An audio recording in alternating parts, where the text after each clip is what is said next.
ഞാൻ Mary Metilda. Stay inspired സീരീസിൻ്റെ പുതിയൊരു എപ്പിസോഡിലേക്ക് എല്ലാവർക്കും സ്വാഗതം. നമ്മളെപ്പോഴും പരാതി പറയുന്ന ഒരു കാര്യമുണ്ട്. ചെറുപ്പക്കാരോട് എന്തിനാണ് നിങ്ങൾ നാട് വിട്ട് പോകുന്നതെന്ന് ചോദിച്ചാൽ അവരും ഈ പരാതി പറയാറുണ്ട്.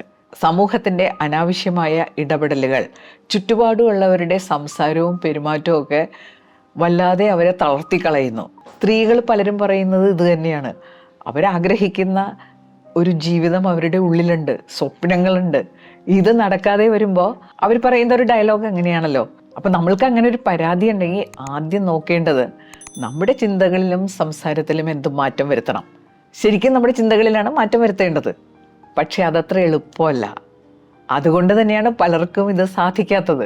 ഇവിടെ നമുക്ക് ചെയ്യാവുന്ന ഒരു കാര്യം എന്താണെന്നോ, ഈ ചിന്തകളും നമ്മുടെ ആശയവിനിമയവും തമ്മിൽ നല്ല ബന്ധമുണ്ട്. ചിന്തകളിൽ നമുക്ക് കൺട്രോൾ വരുത്താൻ പറ്റിയില്ലെങ്കിലും നമ്മുടെ ആശയവിനിമയം നമ്മളൊന്ന് ശ്രദ്ധിച്ച് അവിടെ മാറ്റങ്ങൾ വരുത്താൻ സാധിച്ചു കഴിഞ്ഞാൽ ജീവിതം ഓക്കെ ആകും. ഇവിടെ നമ്മൾ ചെയ്യാൻ പോകുന്നത് നമ്മുടെ കമ്മ്യൂണിക്കേഷനിൽ നമ്മൾ ഫോക്കസ് ചെയ്യാൻ പോവാണ്. കമ്മ്യൂണിക്കേഷനിൽ വ്യത്യാസം വരുമ്പോൾ നമ്മുടെ ചിന്താഗതികളിലും വ്യത്യാസം വരും. കാരണം അത് രണ്ടും തമ്മിൽ നല്ല കണക്ഷൻ ഉണ്ട്. കമ്മ്യൂണിക്കേഷൻ എങ്ങനെയായിരിക്കണം അതൊന്നും ചിന്തിക്കേണ്ട. ആകെ നോക്കേണ്ട ഒരു കാര്യം, ചില രീതിയിൽ നമ്മൾ കമ്മ്യൂണിക്കേറ്റ് ചെയ്യാതിരിക്കുക. ഇപ്പം നമ്മുടെ കമ്മ്യൂണിക്കേഷനിൽ എന്തൊക്കെ നമ്മൾ പറയരുത്, നമ്മളിപ്പോൾ കമ്മ്യൂണിക്കേറ്റ് ചെയ്യുന്ന ചില രീതികൾ വേണ്ടാന്ന് വെക്കുക. അത് ഏതൊക്കെയാണ്? അതാണ് നമ്മൾ ഇന്ന് ചർച്ച ചെയ്യാൻ പോകുന്നത്. തളരാതെ തകരാതെ ജീവിതം മുന്നോട്ട് കൊണ്ടുപോകാൻ ആഗ്രഹിക്കുന്ന സ്ത്രീകൾക്കായിട്ട് ഞാൻ ഈ വീഡിയോ ഡെഡിക്കേറ്റ് ചെയ്യുന്നു. ഒന്ന്, വിധേയത്വം എപ്പോഴും ലൈഫ് പാർട്ട്നേഴ്സ് തമ്മിലുള്ള ബന്ധത്തിൽ പ്രശ്നമായിട്ട് വരാറുണ്ട്. സ്ത്രീകൾ പലപ്പോഴും ഈ വിധേയത്വം ഉറപ്പാക്കുന്ന രീതിയിൽ കമ്മ്യൂണിക്കേറ്റ് ചെയ്യാറുണ്ട്.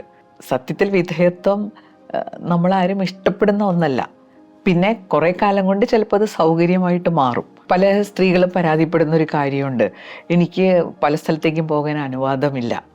അപ്പോൾ നമ്മളിങ്ങനെ സംസാരിക്കുമ്പോൾ ഞാൻ പൊയ്ക്കോട്ടെ എന്ന് ചോദിക്കുമ്പോൾ അവിടെ ഒരു പ്രശ്നമുണ്ട്. നോ പറയാനുള്ളൊരു ഓപ്ഷൻ നമ്മൾ കൊടുക്കുകയാണ്. നമുക്കൊരിടത്ത് പോകാൻ ആഗ്രഹമുണ്ട്, പോയേ മതിയാവുന്ന എന്നുണ്ടെങ്കിൽ തീർച്ചയായിട്ടും ഞാനിവിടം വരെ ഒന്ന് പോവാണ്, ഇത്ര മണിക്ക് തിരിച്ചു വരും, അല്ലെങ്കിൽ ഇന്ന ദിവസം തിരിച്ചു വരും. അങ്ങനെ ഒരു ആത്മവിശ്വാസത്തോടുകൂടി പറയുന്നതിന് പകരം അനുവാദം ചോദിക്കുമ്പോൾ പലപ്പോഴും സ്ത്രീയുടെ ഇഷ്ടം നടപ്പാക്കുന്ന രീതിയിലുള്ളൊരു ഉത്തരം കിട്ടണമെന്നില്ല. നമ്മുടെ തീരുമാനം അറിയിക്കുക എന്നുള്ളതാണ് ബുദ്ധി. ഇങ്ങനെ ചെയ്തോട്ടെ എന്ന് ചോദിക്കുന്നതിന് പകരം നമുക്കിങ്ങനെ ചെയ്യാം. ഇങ്ങനെ സംസാരിക്കുന്നതിന് എന്താ തടസ്സം? നമുക്ക് അനുകൂലമായി മറുപടി കിട്ടാൻ അവിടെ സാധ്യത കൂടുതലാണ്. ഈ സ്ത്രീ സ്വാതന്ത്ര്യത്തിന് വേണ്ടി ഘോരഘോരം പ്രസംഗിക്കുന്ന ചിലർ പറയുന്നത് ഞാൻ കേട്ടിട്ടുണ്ട്. ഇവിടെ സ്ത്രീകൾക്ക് ആവശ്യത്തിന് സ്വാതന്ത്ര്യം കൊടുക്കാൻ എല്ലാവരും തയ്യാറാവണം. ആ ഒരു പ്രസ്താവനയോടെ എനിക്ക് യോജിക്കാൻ പറ്റില്ല. കാരണം സ്വാതന്ത്ര്യം എന്നുള്ളത് ആരും ആർക്കും കൊടുക്കേണ്ട ഒന്നല്ല, നമ്മളത് നേടിയെടുക്കേണ്ട ഒന്നാണ്. ഇനി ആരെങ്കിലും നമുക്ക് സ്വാതന്ത്ര്യം തന്നാൽ ആ തരുന്ന ആളോടുള്ളൊരു വിധേയത്വം അവിടെ എന്തായാലും ഉണ്ടാവില്ലേ? അതുപോലെ തന്നെയാണ് എന്നെ ആരും സപ്പോർട്ട് ചെയ്യാനില്ല എന്നുള്ളൊരു ഡയലോഗ്. എൻ്റെ ചില ഫ്രണ്ട്സ് പറയുന്നത് കേട്ടിട്ടുണ്ട്, തന്നെയൊക്കെ സപ്പോർട്ട് ചെയ്യാൻ ആളുകളുണ്ടായിരുന്നു, ഞങ്ങളെയൊക്കെ ഒരു മൂലയ്ക്ക് കൊണ്ടിരുത്തി. ഇങ്ങനെയുള്ള കമ്മ്യൂണിക്കേഷനെല്ലാം നമ്മൾ ഒഴിവാക്കണം. നമ്മുടെ ഒരു കഴിവില്ലായ്മയാണ് നമ്മളവിടെ ഹൈലൈറ്റ് ചെയ്യുന്നത്. ഇനി മൂന്നാമത്തെ കാര്യം എന്താണെന്നോ, ചില സ്ത്രീകൾ നല്ല മിടുക്കരായിരിക്കും. അവരുടെ മിടുക്കിനെ അപ്രീഷിയേറ്റ് ചെയ്യാൻ വേണ്ടി ചില സ്ത്രീകൾ തന്നെ പറയുന്നത് എങ്ങനെയാണെന്നോ, അവർ ശരിക്കും ആണുങ്ങളെ പോലെയാണ്. അതുപോലെ തന്നെ ചില പെൺകുട്ടികളൊക്കെ നല്ല സ്മാർട്ടാണെങ്കിലും നമ്മൾ പറയുമല്ലേ, ചില വീട്ടിൽ ചിലപ്പോൾ ആൺകുട്ടികളുണ്ടാവില്ല, സ്മാർട്ടായിട്ടുള്ള പെൺകുട്ടികളുണ്ടാവും. അപ്പോൾ പറയാറില്ലേ, ആൺകുട്ടികളില്ലെങ്കിൽ എന്ത് വേണ്ടു, ആ ആൺകുട്ടികളെക്കാൾ മിടുക്കരായ പെൺകുട്ടികളല്ലേ അവർക്കുള്ളത്, ആൺകുട്ടികൾ ചെയ്യണ എല്ലാ കാര്യങ്ങളും അവർ ചെയ്യും. നാലാമത്തെ കാര്യം, അഭിപ്രായം പറയുമ്പോൾ ചിലർ സംസാരിക്കുന്നത് ശ്രദ്ധിച്ചിട്ടുണ്ടാവും. ഞാൻ ഇങ്ങനെ പറയണതിൽ നിങ്ങളൊന്നും വിചാരിക്കരുത് കേട്ടോ, ക്ഷമാപണത്തോടു കൂടിയ അഭിപ്രായ പ്രകടനം നമുക്ക് വേണ്ട. അഞ്ചാമത്തെ കാര്യം, അത് ഞാൻ നേരത്തെ വീഡിയോയിൽ പറഞ്ഞിട്ടുണ്ട്, നിങ്ങളുടെയൊക്കെ ഇഷ്ടം എന്താണോ അത് തന്നെ എൻ്റെ ഇഷ്ടം എന്നുള്ളൊരു നിലപാടില്ലേ, എന്നുള്ളൊരു സംസാര രീതിയില്ലേ, അത് നമ്മൾ ഉപേക്ഷിക്കണം. നമ്മുടെ തീരുമാനം വ്യത്യസ്തമാണെങ്കിൽ അത് നമ്മൾ പറയണം. വേണം അല്ലെങ്കിൽ വേണ്ട എന്ന് പറയുന്നതിന് പകരം വേണ്ടണം എന്ന് പറയുന്ന ആളുകളായിട്ട് നമ്മൾ മാറരുത്. ആറാമത്തെ കാര്യം, പുരുഷന്മാർക്ക് മുൻഗണന കൊടുക്കുന്ന രീതിയിലുള്ള സംസാരം സ്ത്രീകൾ ഒഴിവാക്കേണ്ടതാണ്. വീട്ടിലൊക്കെ കണ്ടിട്ടില്ലേ, ആണുങ്ങൾ കഴിക്കട്ടെ എന്നിട്ട് നമുക്ക് കഴിക്കാം, മകൻ കഴിച്ചോ എന്നുള്ളത് ആകാംക്ഷയോടുകൂടി അന്വേഷിക്കുന്ന അമ്മമാരുണ്ട്. അതുപോലെ മകളേക്കാൾ കൂടുതൽ മകളുടെ ഭർത്താവിന് പ്രിഫറൻസ് കൊടുക്കുക, രണ്ടുപേരെയും തുല്യമായിട്ട് നമ്മൾ സ്നേഹിക്കുക, തുല്യമായിട്ടുള്ള സൗകര്യങ്ങൾ ചെയ്തു കൊടുക്കുക. അല്ലാതെ ഒരു പ്രിഫറൻസ് കൊടുക്കുന്ന രീതിയിലുള്ള ഒരു സംസാരമില്ലേ, അത് ഒഴിവാക്കേണ്ടതാണ്. ഏഴാമത്തെ കാര്യം, സ്ത്രീകൾ തന്നെ സ്ത്രീകളെക്കുറിച്ച് മോശമായ രീതിയിൽ സംസാരിക്കുന്നത് ഞാൻ കേട്ടിട്ടുണ്ട്. അവരെ താഴ്ത്തിക്കെട്ടുന്ന രീതിയിലുള്ള സംസാരം. അതിൽ ഞാൻ ഷോക്കായി പോയൊരു സന്ദർഭമുണ്ട്. എൻ്റെ ഒരു സഹപ്രവർത്തക ഞങ്ങളുടെ വേറൊരു സഹപ്രവർത്തകനെ കുറിച്ച് പറഞ്ഞത് എന്താണെന്നോ, അയാളുടെ കാര്യം പറയാതിരിക്കുന്നതാണ് ഭേദം, പെണ്ണുങ്ങളെക്കാൾ കഷ്ടമാണ് അയാൾ. പിന്നെ പുരുഷന്മാരെ കുറിച്ച് ചില സ്ത്രീകൾ പറയുന്ന കമൻറ്റ് ഞാൻ കേട്ടിട്ടുണ്ട്, സ്ത്രീകൾ പോലും അവരുടെ അത്രയും ഗോസിപ്പ് പറയില്ല. അങ്ങനെ സ്ത്രീകളെ രണ്ടാം തരക്കാരായി കാണുന്ന സംസാര രീതി പൂർണ്ണമായിട്ടും ഒഴിവാക്കേണ്ടതാണ്. എട്ടാമത്തെ കാര്യം, സ്ത്രീകൾ തീർച്ചയായിട്ടും ഒഴിവാക്കേണ്ട ഒരു സംസാര രീതി എന്താണെന്നോ, സ്ത്രീകളുടെ കഴിവിൽ വിശ്വാസമില്ലാത്ത മട്ടിലുള്ള ചില സംസാരങ്ങളുണ്ട്.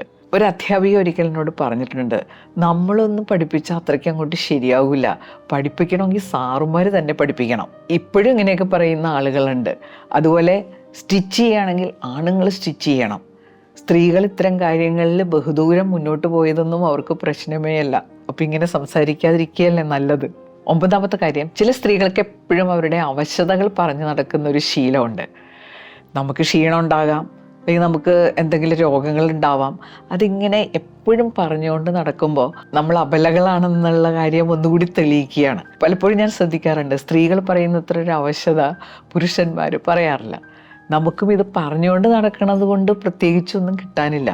പറഞ്ഞുകൊണ്ട് നടക്കുമ്പോൾ നേരെ വിപരീത ഫലമാണ് ഉണ്ടാവുക.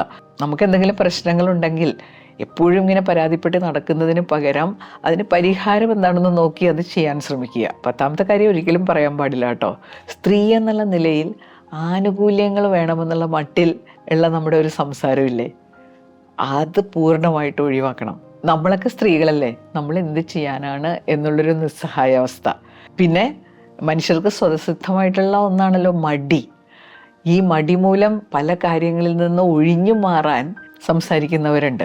ആ സ്ത്രീ എന്നുള്ളൊരു ആനുകൂല്യം നേടാനുള്ള ഒരു ശ്രമം.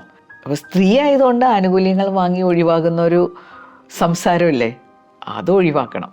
അപ്പം മറ്റുള്ളവരുടെ സംസാര രീതിയേക്കാൾ നമ്മളെ തളർത്തിക്കളയുന്നത് പലപ്പോഴും നമ്മുടെ ചിന്താഗതികളും സംസാരവുമാണ്.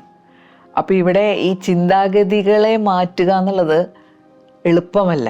പക്ഷേ നമ്മുടെ സംസാര രീതിയിൽ മാറ്റം വരുത്തുക എന്നുള്ളത് കുറേ കൂടി പ്രായോഗികമായതുകൊണ്ടാണ് ഇങ്ങനൊരു വീഡിയോ ഞാൻ ചെയ്തത്. അപ്പോൾ അവിടെ മാറ്റം വരുത്തുമ്പോൾ തീർച്ചയായിട്ടും നമ്മുടെ ചിന്താഗതികളിലും മാറ്റം വരും. അങ്ങനെയൊരു സമീപനത്തിലൂടെ തളരാതെ തകരാതെ മുന്നോട്ട് നീങ്ങാൻ സ്ത്രീക്ക് സാധിക്കും.